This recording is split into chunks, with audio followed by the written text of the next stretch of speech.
Assalamualaikum warahmatullahi wabarakatuh. Saya Putri Khawifah Nur Saidah dengan NIM 200102603. Prodi jurusan Komunikasi dan Penyiaran Islam, Fakultas Dakwah dan Komunikasi UIN Songo Semarang.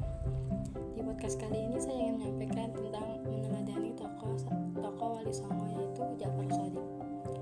Siapa sih Ja'far Shadiq itu? Sunan Kudus memiliki nama asli dan lengkap, yaitu Said Ja'far Shadiq Asmad Khan. Beliau adalah putra dari Sunan Gunung dan istrinya Syarifah. Sunan Gunung merupakan putra dari salah satu sultan dari Palestina yang memiliki nama Said Hudhal Ali Murtaza. Kemudian dikenalkan sebagai Raden Santri atau Raja Pandita.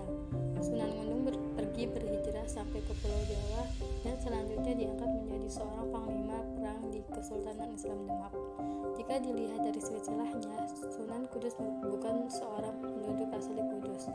Beliau lahir dan berasal dari kota Al-Quds, Palestina. Beliau ikut pergi berhijrah bersama ayah, kakek, dan kerabat yang lainnya, dan akhirnya sampai ke Pulau Jawa. Pada saat itu, ayah dari Sunan Kudus adalah pemimpin dari pasukan Majapahit.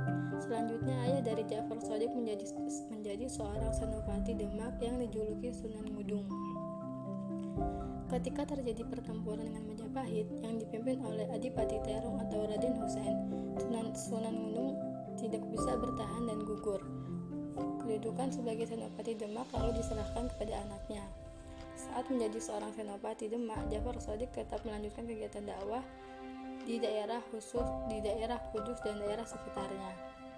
Perjuangan dakwah yang dilakukan oleh Ja'far Shadiq mengedepankan cara yang halus dengan sikap yang tenang. Cara tersebut dilakukan oleh beliau untuk membuat masyarakat dapat menerima ajaran mengenai Islam secara sukarela dan tidak terpaksa. Sunan Kudus adalah ulama yang dikenal suka mengembara. Pada saat itu beliau mengembara hingga menginjakan kaki ke tanah suci Mekah untuk melaksanakan ibadah haji. Ketika beliau berada di Mekah, ada seorang penguasa di sana yang sedang mencari orang yang bisa menghilangkan atau menyembuhkan wabah penyakit yang terjadi dengan imbalan hadiah. Banyak ulama yang datang untuk menghilangkan, namun gagal untuk bisa menghilangkan wabah penyakit yang terjadi tersebut. Pada saat itu Ja'far Shadiq datang menemui penguasa tersebut, namun kedatangannya tidak disambut baik. Beliau ditanya oleh penguasa tersebut mengenai cara untuk menghilangkan wabah penyakit yang ada. Beliau menjawab dengan jelas bahwa doa yang dapat menghilangkannya. Ketika saja wabah penyakit tersebut hilang dan warga yang terjangkit wabah tersebut bisa sembuh dengan cepat. Ternyata banyak ulama yang gagal adalah imbalan yang ditawarkan oleh penguasa tersebut. Doa yang dibacakan oleh banyak ulama tersebut menjadi ikhlas dan hanya menginginkan imbalannya saja. Setelah berhasil menghilangkan wabah penyakit yang ada, Ja'far Shadiq dijanjikan hadiah jika berhasil menghilangkan wabah penyakit tersebut. Namun beliau menolak hadiah tersebut.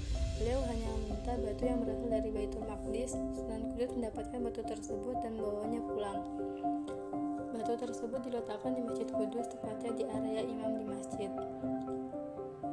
Sejarah Sunan Kudus dalam berdakwah dan berjuang untuk menyebarkan agama Islam hampir sama dengan apa yang dilakukan oleh para wali lainnya.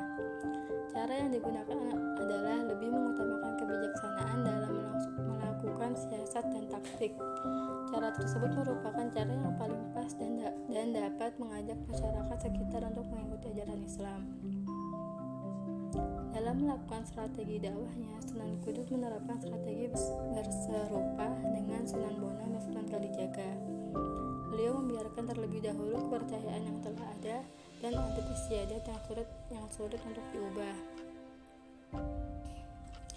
Mereka setuju untuk tidak menggunakan jalan yang radikal dan penuh dengan kekerasan untuk menghadapi tipe masyarakat yang seperti itu. Pada akhirnya dapat dikatakan merubah kepercayaan dan adat istiadat masyarakat yang tidak pas dengan Islam, namun tidak menghalau masyarakat tersebut dari umat Islam. Masyarakat yang sudah memeluk agama Islam harus bisa untuk berusaha dalam menarik simpati masyarakat lainnya agar tertarik dan mau mendekat dengan agama Islam.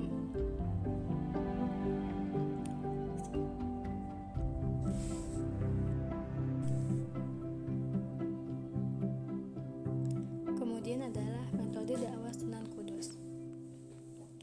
Pada masa itu, mayoritas masyarakat di Kudus beragama Buddha dan Hindu. Upaya beliau dalam mengajak masyarakat tersebut untuk mau mengenal dan memeluk Islam bukan hal yang mudah, apalagi masih banyak masyarakat yang berpegang dengan kepercayaan dan adat istiadat lama. Di keadaan masyarakat itu, Ja'far Shadiq diuji kesabaran dan keteguhannya dalam berdakwah. Suatu saat Ja'far Shadiq membeli seekor sapi dari Hindia. Sapi tersebut dibawa oleh para pedagang asing yang menggunakan kapal besar dan akhirnya disimpan di halaman rumah beliau. Banyak masyarakat yang mayoritas memeluk agama Hindu yang ingin tahu alasan Ja'far Shadiq membawa sapi tersebut. Dalam pandangan agama Hindu, sapi merupakan hewan yang suci dan digunakan sebagai kendaraan dewa. Menyembelih sapi merupakan perbuatan yang dikutuk dan dosa oleh dewa. Dalam waktu yang sebentar, halaman rumah Ja'far Shadiq menjadi ramai oleh penduduknya, baik itu yang beragama Hindu, Buddha, dan Islam. Akhirnya beliau keluar dan berbicara dengan masyarakat yang ada di sana. Beliau berkata bahwa melarang rakyatnya untuk menyembelih dan menyakiti sapi. Beliau menceritakan sebuah cerita bahwa pada saat beliau masih kecil, beliau pernah ditolong oleh sapi dan diberi susu. Masyarakat yang beragama Hindu merasa sangat kagum dengan cerita tersebut. Mereka berpikir bahwa Sunan Kudus merupakan titisan dari Dewa Wisnu. Akhirnya masyarakat di sana bersedia untuk mendengarkan ceramahnya dengan senang hati. Beliau juga mengatakan bahwa di dalam Al-Quran terdapat salah satu surat tentang sapi dan dalam bahasa Arab bernama Al-Baqarah. Mendengar hal tersebut, masyarakat Hindu di sana semakin tertarik lagi untuk mendengarkan penjelasan dari beliau. Setelah hal itu terjadi, banyak masyarakat di sana yang merasa simpati dan terbukalah jalan lebar bagi Ja'far Shadiq dalam berdakwah pada orang Hindu. Masyarakat Hindu banyak yang kemudian memeluk agama Islam dengan sukarela dan tanpa paksaan. Beliau juga membuat masjid yang berbentuk bangunannya tidak jauh berbeda dengan candi milik Hindu. Hal tersebut dapat dilihat pada Menara Masjid Kudus. Bentuk masjid yang demikian membuat warga Hindu tidak takut dan merasa akrab sehingga tidak segan untuk masuk untuk mendengarkan ceramah dari Ja'far Shadiq. Akhirnya beliau berhasil banyak mengajak umat Hindu masuk untuk memeluk agama Islam dengan sikap toleransi yang tinggi, yaitu menghormati sapi yang sangat dihargai dalam agama Hindu dan membuat menara masjid yang menyerupai dengan candi. Perjuangan Ja'far Shadiq tidak berhenti sampai situ saja. Beliau juga menginginkan untuk mengajak umat Buddha mengenal Islam. Cara yang dilakukan oleh Sunan Kudus memang tidak selalu mudah. Beliau membutuhkan pemikiran yang kreatif agar tidak menimbulkan sifat memaksa. Setelah masjid berdiri kokoh, Raden Ja'far Shadiq membuat tempat wudhu yang berbentuk pancuran yang jumlahnya ada 8. Masing-masing dari pancuran tersebut diberi arca kebo bumarang di atasnya.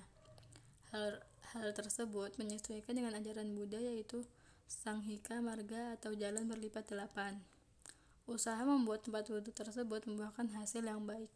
Banyak masyarakat yang beragama Buddha merasa penasaran. Oleh karena itu, beliau membuat lambang mengenai wasiat Buddha di tempat wudhu tersebut. Masyarakat datang ke masjid untuk mendengarkan penjelasan dari beliau mengenai hal tersebut. Dalam sebuah kisah diceritakan bahwa Ja'far Shadiq juga pernah mengalami kegagalan ketika melakukan strategi dakwah. Pada saat itu masih terdapat banyak masyarakat di Jawa yang melakukan kegiatan dengan mengikuti adat istiadat yang aneh dan sering bertentangan dengan Islam. Contohnya mengirimkan sesaji di kuburan dan adat lainnya.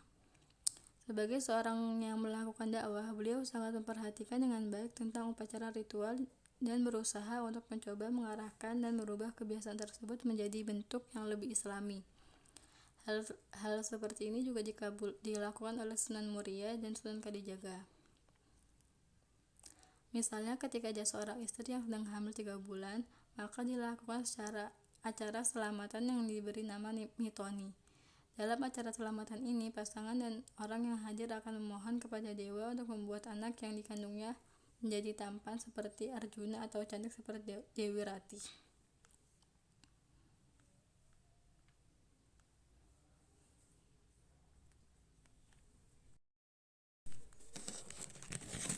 Selanjutnya adalah perjalanan dakwah Sunan Kudus. Ia adalah Sunan Kudus yang bernama asli Syekh Ja'far Shadiq. Ia pula yang menjadi salah satu dari anggota Wali Songo sebagai penyebar Islam di tanah Jawa. Sosok Sunan Kudus begitu sentral dalam kehidupan masyarakat dan sekitarnya. Kesentralan itu terwujud dikarenakan Sunan Kudus telah memberikan fondasi pengajaran keagamaan dan kebudayaan yang toleran. Tak heran jika hingga sekarang makam yang ia berdekatan dengan Menara Kudus selalu ramai diziarahi oleh masyarakat dari berbagai penjuru negeri. Selain itu, hal tersebut sebagai bukti bahwa ajaran toleransi Sunan Kudus tak lekang oleh zaman dan justru semakin relevan di tengah arus radikalisme dan fundamentalisme beragama yang semakin marak dewasa ini. Dalam perjalanan hidupnya, Sunan Kudus banyak berguru pada Sunan Kalijaga. Cara berdakwahnya pun sejalan dengan pendekatan dakwah Sunan Kalijaga yang menekankan kearifan lokal dengan mengapresiasi terhadap budaya setempat. Beberapa nilai toleransi yang diperhatikan oleh Sunan Kudus terhadap pengikutnya yakni dengan melarang menyembelih sapi kepada para pengikutnya. Bukan saja melarang untuk menyembelih sapi, yang notabene halal bagi kaum muslimin, juga ditempatkan di halaman masjid kala itu. Maka Sunan Kudus tersebut tentu mengundang rasa simpatik masyarakat yang waktu itu menganggap sapi sebagai hewan suci. Mereka kemudian berduyun-duyun mendatangi Sunan Kudus untuk bertanya banyak hal dari ajaran yang dibawai oleh ia. Lama-kelamaan bermula dari situ, masyarakat semakin banyak yang mendatangi masjid sekaligus mendengarkan petua-petua Sunan Kudus. Islam tumbuh dengan cepat. Mungkin akan menjadi lain ceritanya jika Sunan Kudus membawa arus mayoritas dengan menyembelih sapi. Selain berdakwah lewat sapi, bentuk toleransi sekaligus akulturasi Sunan Kudus juga bisa dilihat pada pancuran atau padasan yang berjumlah 8 yang sekarang difungsikan sebagai tempat berwudu. Tiap-tiap pancurannya dihiasi dengan relief arca sebagai ornamen penambah estetika. Jumlah 8 pada pancuran tersebut mengadopsi dari ajaran Buddha yakni Asta Sanghika Marga atau 8. Jalan utama yang menjadi pegangan masyarakat saat itu dalam kehidupannya. Pola akulturasi budaya lokal Hindu-Buddha dengan Islam juga bisa dilihat dari peninggalan Sunan Kudus berupa menara. Menara Kudus bukanlah menara yang berarsitektur bangunan Timur Tengah, melainkan lebih mirip dengan bangunan Candi Jago atau serupa juga dengan bangunan pura di Bali.